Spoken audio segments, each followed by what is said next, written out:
Assalamualaikum warahmatullahi wabarakatuh. Perkenalkan kami dari kelompok 1, 12 MIPA 5. Dengan saya Aura Nurasketa. Dan saya bersama teman-teman saya. Boleh diperkenalkan, dimulai dari Alex. Halo guys, nama saya Alex Devandi. Halo guys, nama saya Anissa Siti Merianti. Halo Anissa. Halo guys. Nama saya Baby Delika Putri. Halo, oke. Semuanya sudah memperkenalkan namanya masing-masing. Jadi di sini kita akan menjelaskan tentang gelombang radio. Berkaitan dengan materi gelombang elektromagnetik. Di sini aku akan membahas tentang gelombang radio bersama teman-teman aku. Kita akan mulai membahas dari spektrumnya, lalu sumbernya, lalu penerapan teknologi dalam kehidupan sehari-hari, dan bahayanya. Dan mungkin kita akan menambahkan cara mengurangi dampak atau bahaya dari gelombang radio ini bagaimana. Sebelum lebih lanjut, di sini aku akan memberikan penjelasan poin-poin penting tentang gelombang radio. Nah, di sini ada 5 poin penting tentang gelombang radio. Yang pertama, gelombang radio adalah salah satu gelombang elektromagnetik yang memiliki frekuensi paling kecil atau memiliki panjang gelombang yang paling besar. Salah satu gelombang elektromagnetik. Seperti yang kita ketahui, gelombang elektromagnetiknya ada 7, ada gelombang radio, ada gelombang mikro, ada gelombang inframerah, cahaya tampak, sinar X, sinar gamma, lalu ada sinar ultraviolet atau UV. Nah, frekuensinya paling kecil dan panjang gelombangnya paling besar. Berarti paling kecil di antara 7 jenis gelombang elektromagnetik dan panjang gelombangnya yang paling besar ya. Untuk frekuensi dan panjang gelombang aku akan menjelaskan setelah ini. Poin kedua ini, lalu ada gelombang radio melintas dan merambat lewat udara, dapat juga merambat lewat ruang angkasa yang hampa udara. Disebabkan oleh apa? Karena gelombang ini tidak memerlukan medium pengangkut seperti molekul udara. Poin ketiga, gelombang radio digunakan sebagai kurir dalam teknologi komunikasi. Berarti di sini kita dapat gambaran nih, dalam teknologi komunikasi. Kita dapat gambaran untuk penerapan teknologi dalam kehidupan sehari-hari.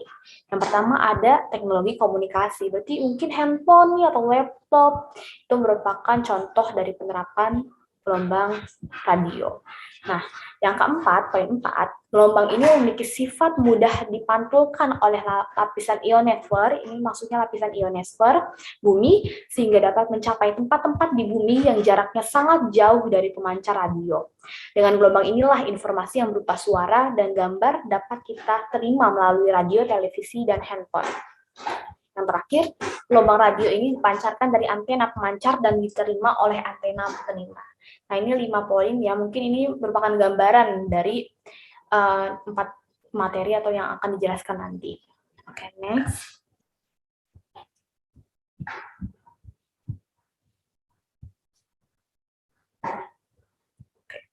Nah, ada 4 poin juga nih yang akan dijelaskan oleh aku dan teman-teman aku.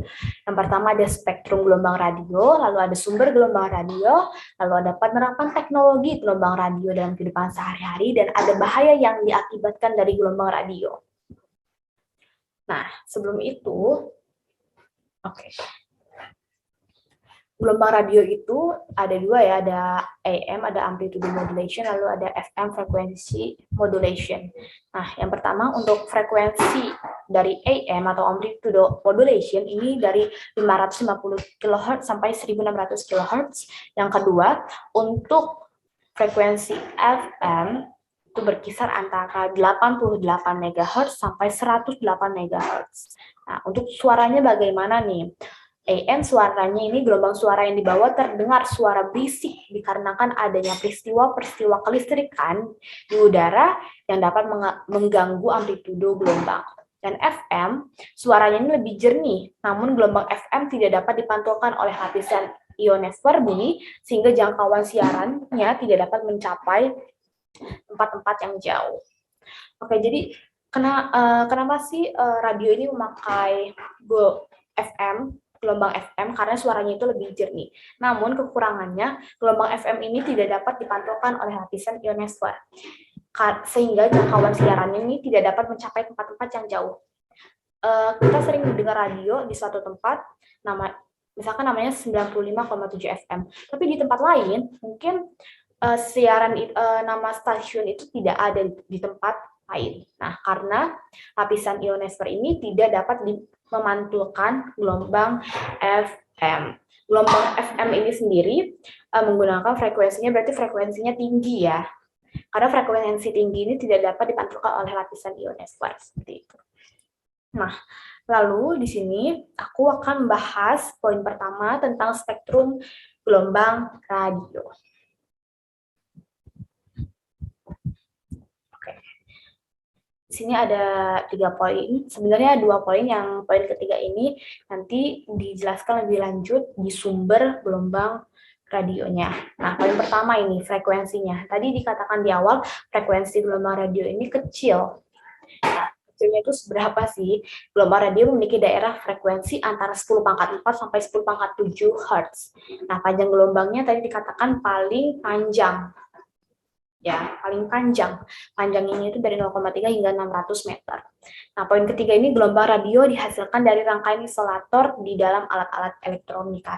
Sebenarnya ini masuk ke dalam sumber gelombang radio. Untuk sumber gelombang radionya akan dijelaskan oleh teman saya, Ardi Nurhayat. Assalamualaikum warahmatullahi wabarakatuh. Di sini saya akan menjelaskan gelombang radio dihasilkan oleh muatan-muatan listrik yang dipercepat melalui kawat-kawat pengantar. Muatan-muatan ini dibagikan oleh rangkaian elektronika yang disebut oscillator. Secara alami, gelombang ini dihasilkan oleh petir dan benda-benda astronomi lainnya. Namun gelombang dan radio juga dapat dibuat. Gelombang radio dibuatan dihasilkan oleh pemancar yang dinantikan akan diterima oleh penerima radio dengan menggunakan antena. Penerapan teknologi gelombang radio dalam kehidupan sehari-hari. Yang pertama ada radio. Manfaat gelombang radio adalah radio. Radio sendiri merupakan alat elektronik yang digunakan sebagai alat komunikasi dalam berbentuk suara. Kedua ada televisi. Khususnya televisi analog memanfaatkan gelombang radio untuk menyiarkan programnya ke seluruh dunia. Nah, data tersebut dipancarkan oleh menara pemancar dalam bentuk sinyal analog yang kemudian ditangkap oleh antena televisi dan diubah menjadi sinyal digital. Yang ketiga, ada radar. Radar wave juga bisa dimanfaatkan dalam penggunaan radar. Radar sendiri ini sering digunakan pada pesawat terbang, kapal laut, kapal selam, dan kendaraan lainnya. Nah, radar sendiri ini bisa digunakan untuk mengetahui objek yang berada di sekitarnya. Selain menggunakan gelombang radio, radar juga bisa dibuat menggunakan gelombang mikro. Yang keempat ada ponsel. Ponsel adalah barang yang sering kita bawa sehari-hari ya tentunya. Nah, dalam penggunaannya kita tidak perlu menggunakan antena untuk menangkap sinyal ISP. Kenapa gitu? Tentu saja karena ponsel menggunakan gelombang radio sebagai media transmisinya. Yang kelima, Wi-Fi sendiri ini tidak memerlukan penyelarasan antena dalam penggunaannya. Jadi, kita bisa langsung menggunakannya di ponsel kita, laptop kita, atau perangkat elektronik yang lainnya. Sekian. Saya akan menjelaskan bahaya yang disebabkan oleh radio. Terbagi menjadi 3, yaitu 1, laptop dan Wi-Fi. Perangkat ini ternyata selain memberikan manfaat yang sangat banyak juga berbahaya untuk kesehatan kita, yaitu 1, menyebabkan nyeri kepala, telinga, dan tenggorokan, 2, insomnia, 3, kerusakan kromosom, 4, mengurangi konsentrasi, 5, menurunkan memori otak, dan terakhir, memicu kanker. Kedua, ada ponsel. Sudah banyak peneliti tentang bahaya radiasi elektromagnetik dari HP. Terdapat 5 akibat yang terkenal, yaitu 1. Mengurangi produksi sperma. 2. Mengganggu pembentukan janin dalam kandungan. Yang ketiga, menyebabkan perilaku hiperaktif pada anak dan mengurangi daya ingat. 4. Mengganggu ingatan manusia. Dan terakhir, menyebabkan kanker otak. Dan terakhir, televisi. Televisi merupakan perianti yang sering digunakan sebagai tempat perkumpulan dan percengkraman bersama keluarga tercinta. 2. Tanpa kita sadari, ternyata televisi juga memiliki dampaknya tidak baik bagi kesehatan. 3. Sinar biru yang dihasilkan oleh televisi dapat menimbulkan luka fotokimia pada retina mata. Di sini saya akan menjelaskan cara mengurangi dampak buruk dari gelombang radio. Di sini kita lihat ada 7 cara-caranya. Yang pertama, jauhkan sumber gelombang radionya. Nah, contohnya termasuk saat Anda menggunakan ponsel. Nah, jauhkan dari tubuh Anda. Misalnya ketika kita lagi menelpon, seharusnya kita bagusnya memakai earphone agar terhindari dampak buruk gelombangnya dari radio tersebut. Di situ jauhkan router dari tempat kerja Anda bila mungkin. Jangan menyimpan ponsel di tempat tidur sesaat Anda lagi tidur. Nah, itu berbahaya sekali untuk kesehatan kita. Nah, yang kedua, minimalkan paparan, artinya jangan berada dekat terlalu lama dengan sumber gelombang radio. Jangan 24/7 berada dekat router tersebut. Nah, di sini kita langsung nomor 3-nya ya guys ya. Yang ketiga, berkomunikasi lewat teks.